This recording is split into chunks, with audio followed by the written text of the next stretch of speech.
Sego, Mochia, Bonjour, Tanizi, Kwe. Bonjour, hello. Let's take a little bit of time to talk about how to evaluate our learners in SVI programs. All the courses contained in the SVI program comes with prototypes for evaluation. However, it is not mandatory to use those evaluations.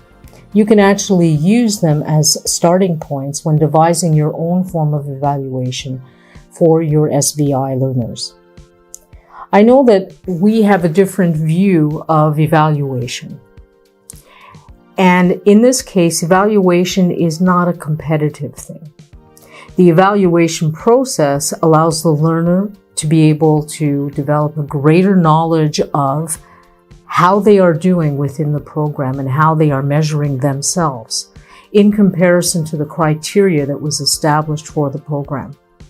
And it also provides us with an opportunity to address some of the areas of difficulties with them and to give them choices in terms of what further resources or support they will need in order to be successful in these programs.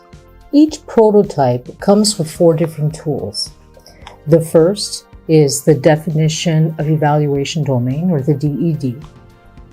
You also will have a guide for the administration of the evaluation, student booklets, as well as a correction guide or correction grids in order to carry out the corrections at the end of the evaluation. Within the DED, you will find the elements defined that should or could be evaluated within this SVI.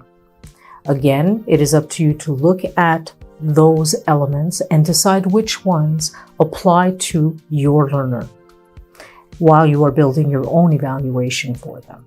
Within the guidelines for the administration of evaluations, you will also find different things.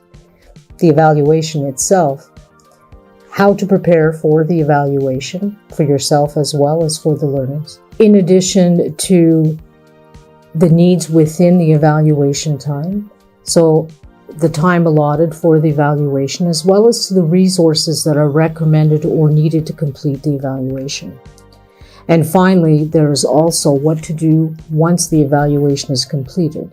So what documentation will the teachers or the mentors retain and transfer, as well as what the students actually have to remit with the examination. So in fact, these guidelines provide you with the steps to follow within the evaluation situation itself. Each of the student booklets is set up in the same way.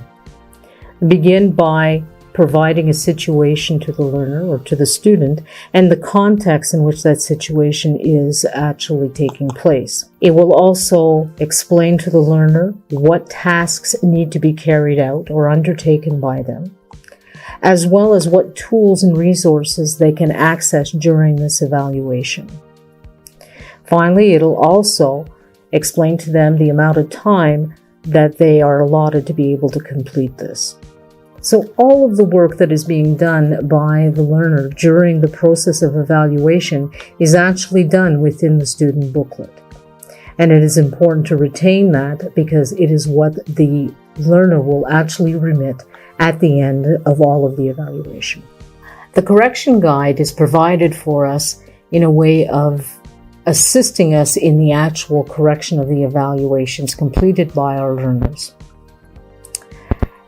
In there you will find a grid of evaluation as well as suggested criteria for each of the competencies and to be able to weight your competencies and how well they've been acquired.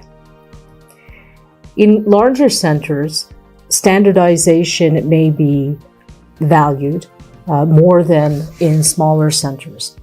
And in these cases, they may use more of a team approach to be able to review the criteria and to establish for themselves what it is they are expecting from the learners so that they can have a more equitable or standardized form of looking at all evaluations. But for us, we know that we have smaller centers and less personnel.